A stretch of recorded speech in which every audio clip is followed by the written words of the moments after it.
તો આ તરફ આપણે સમાચારની વાત કરીએ તો સમાચાર જોઈએ આણંદથી તો બાંગ્લાદેશમાં જેહાદી તત્વો દ્વારા હિન્દુ યુવક પર અત્યાચાર કઈ રીતે કરીને તેને જીવતો સળગાવી દેવાના વિરોધમાં આજે આણંદ શહેરમાં 100 ફૂટ રોડ પર શ્રી રામ જન્મોત્સવ ઉજવણી સમિતિ દ્વારા બાંગ્લાદેશ મુર્દાબાદના નારાઓ લગાવી બાંગ્લાદેશના રાષ્ટ્રધ્વજને રોડ પર લગાવી પગ નીચે કચડી વિરોધ પ્રદર્શન કરી બાંગ્લાદેશમાં જેહાદીઓ દ્વારા હિન્દુ નાગરિકો પર કરવામાં આવતા અત્યાચારો બંધ કરાવવાની માંગ કરી હતી।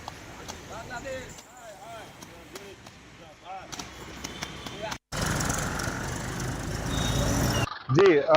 બાંગ્લાદેશમાં જે પ્રમાણે એક હિન્દુની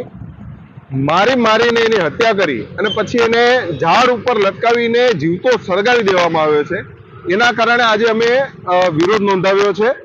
બાંગ્લાદેશમાં વારંવાર હિન્દુઓ પર અત્યાચારો થતા રહ્યા છે અને હજુ પણ ચાલુ છે। એને રોકવામાં ક્યાંક ને ક્યાંક ત્યાંની સરકાર પણ નિષ્ફળ છે અને ક્યાંક ને ક્યાંક ભારતની સરકાર પણ નિષ્ફળ દેખાઈ રહી છે, કારણ કે આટલી મોટી ઘટના થયા બાદ પણ ભારત તરફથી કોઈ ઓફિશિયલ સ્ટેટમેન્ટ કે કોઈ બયાન આવ્યું નથી। એટલે હું સરકારને પણ કહેવા માંગુ છું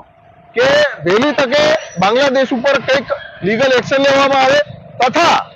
ભારતની અંદર અને ખાસ કરીને આણંદ જિલ્લાની અંદર જે કંઈ બાંગ્લાદેશીઓ છે, જે કંઈ ઘૂસણખોરો છે, એને પણ અમે ચેતવણી આપીએ છીએ કે જો હાથમાં આવ્યા તો પછી તમારો હાલ પણ દીપુ જેવો ના થાય, એનું ધ્યાન રાખજો। અને કલેક્ટર સાહેબને પણ અમે આ કાર્યક્રમના માધ્યમથી જે બાંગ્લાદેશમાં હિન્દુ યુવકની નિર્મમ જે હત્યા કરવામાં આવી, જે હત્યા કરીને પણ એને ઝાડ પર લટકાઈને જે નિર્મમ હત્યા કરવામાં આવી છે એના વિરોધમાં પ્રદર્શન છે અને આણંદ જિલ્લાના કલેક્ટરને અમારી માંગણી છે કે તમે આણંદ જિલ્લામાં કેટલા બાંગ્લાદેશી વસવાટ કરે છે, જો તમે નહીં શોધો, જો અમારા હાથમાં લાગ્યા તો પછી અમારે એવું ના થાય કે અમારે એમની પર એક્શન લેવું પડે। એટલે મહેરબાની કરીને જે રીતના હાડગુલમાં બાંગ્લાદેશીઓ પકડાયેલા એવી રીતના આણંદમાં કેટલા બાંગ્લાદેશી છે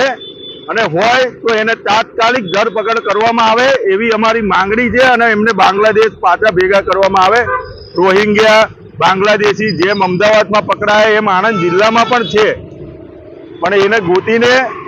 તાત્કાલિક માંગણી સ્વીકારવામાં આવે અમારી અને બાંગ્લાદેશીઓને ધરપકડ કરીને પાછા બાંગ્લાદેશ મોકલવામાં આવે, એ જ અમારી માંગણી છે। અને હિન્દુ સમાજને મારી અચૂબેર આહવાન છે કે તમે જાગૃત થાઓ।